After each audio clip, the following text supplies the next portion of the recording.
লাল করে ভেজে নিয়েছি, তুলে নেব পাত্রে তুলে। নমস্কার বন্ধুরা, সুপ্রিয়া কিচেনে আবার আপনাদের সবাইকে স্বাগত জানাই আরো একটা রেসিপিতে। আজকে একদম একটা নতুন রেসিপি নিয়ে আপনাদের সামনে চলে এসেছি। আলু দিয়ে এই রেসিপিটা বানাবো, তবে সাধারণ আলু কিন্তু অসাধারণ হয়ে যাবে একবার এইভাবে যদি বাড়িতে বানাতে পারেন। তো আমি কিভাবে এই আলুর রেসিপিটা বানাই, তো আপনারা পুরো ভিডিওটা প্রথম থেকে শেষ পর্যন্ত দেখবেন, আশা করছি আপনাদের ভালো লাগবে। আর এই আলুর রেসিপিটা কিন্তু একদম সম্পূর্ণ নিরামিষভাবেই বানাবো। আলুর এই রেসিপিটা বানানোর জন্য এখানে আমি 5-6 খানা আলু খোসা ছাড়িয়ে এরকম পরিষ্কার করে ধুয়ে নিয়েছি। আলুগুলো আগে প্রথমে গ্রেট করে নেব। এখানে আলাদা একটা পাত্র নিয়েছি আর একটা ছোট গ্রেটার নিয়েছি, হাত গ্রেটার। এই গ্রেটারে গ্রেট করে নেব।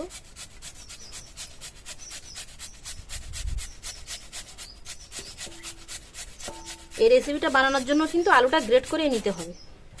বটি দিয়ে কাটলে মনে হয় না যে এতটা এরকম ঝুরঝুরে হবে।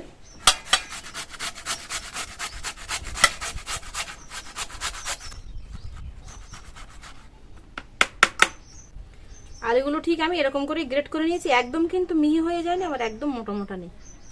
এবারে আলুর মধ্যে আরেকটু জল দিয়ে ভালো করে আলুটা এইভাবে চটকে নেব।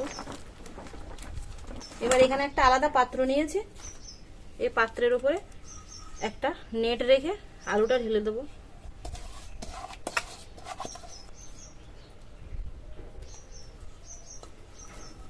এবার আলুটা ভালো করে এইভাবে চাপ দিয়ে দিয়ে আলুর মধ্যে যে জলটা ধরে রেখেছে সেই জলটা পুরোটাই আমি এরকম চাপ দিয়ে বের করে নেব।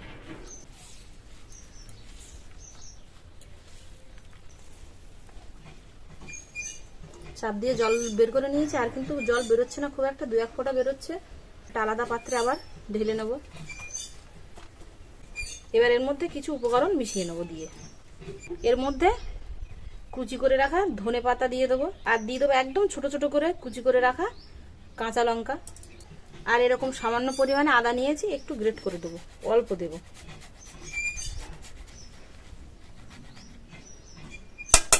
আর দিয়ে দেবো 1/2 চামচ পরিমাণ গোটা জিরে, 1/2 চামচ পরিমাণ লবণ, আর এখানে নিয়েছি 1 বাটি কর্নফ্লাওয়ার দিয়ে দেবো। তবে কর্নফ্লাওয়ারটা কিন্তু আলুর মাপ বুঝেই দিতে হবে। আমি এখানে 5টা আলু নিয়েছি, তাই 1 বাটি কর্নফ্লাওয়ার দিলাম।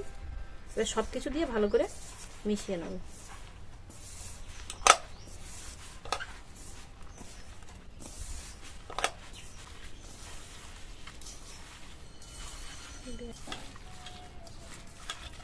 আলুটা কর্নফ্লাওয়ার দিয়ে কিন্তু খুব ভালো করে এইভাবে মিশিয়ে নিয়েছি।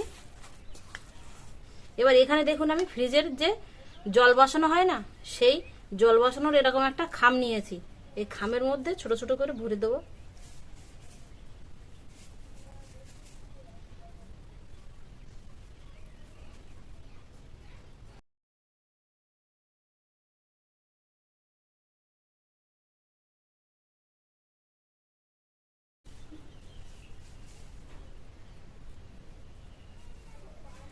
এগুলো খামের মধ্যে ভরে নিয়েছি, আর বাকি যেটুকু আছে ওগুলো খামের মধ্যে ভরে নেব। এবার এগুলোকে এবার ফ্রিজে জমতে বসিয়ে দেব 3 থেকে 4 ঘন্টা। তো আপনাদের সাথে দেখা হচ্ছে আবার 3 থেকে 4 ঘন্টা পরে। 3-4 ঘন্টা পরে চলে এসেছে আবার আপনাদের সামনে। দেখুন কত সুন্দর জমেছে, ফ্রিজের মধ্যে রেখেছিলাম তাই। দেখুন পুরো এরকম শক্ত হয়ে গেছে, যেরকম বরফ বসে ছোট ছোট বরফ, ঠিক সেরকমই কিন্তু বরফের মতো বসে গেছে। উনুন ধরিয়ে এখানে ভাজার জন্য সাদা তেল সমেতই কড়াটা বসিয়ে দেবো উনুনে। এগুলো পাত্রে তুলে নেব।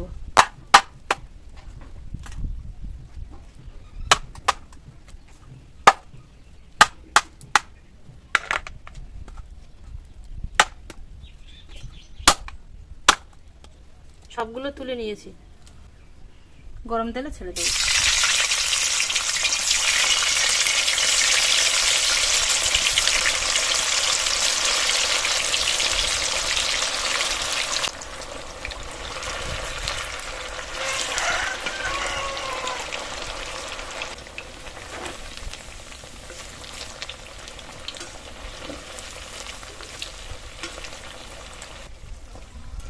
দেখুন ঠিক এরকমই লাল করে ভেজে নিয়েছি, তুলে নেব।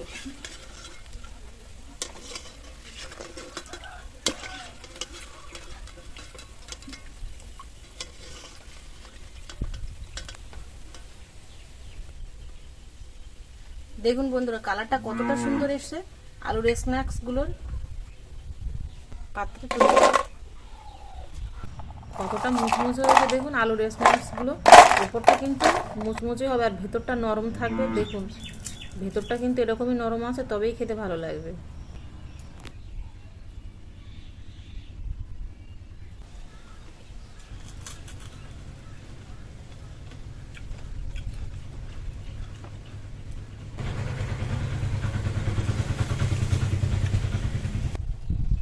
নিরামিষ আর আমিষ যে কোনো দিনে কিন্তু এরম টেস্টি শুধু আলুর স্ন্যাক্স অবশ্যই বানিয়ে খেতে পারেন। দারুণ হয়েছে খেতে।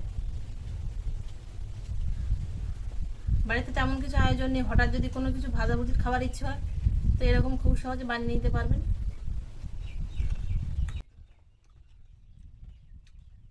এই নিরামিষ আলুর মুচমুচে স্ন্যাক্সটা কেমন হলো অবশ্যই কিন্তু বন্ধুরা আপনারা কমেন্টে জানাবেন। যদি ভালো লাগে তাহলে আপনারা আপনাদের বন্ধুদের কাছে প্রচুর প্রচুর শেয়ার করবেন, আর অবশ্যই কিন্তু করে লাইক করবেন। আর আমার চ্যানেলের পরবর্তী ভিডিও সবার প্রথমে দেখার জন্য পাশে থাকা বেল আইকনটি ক্লিক করে দেবেন।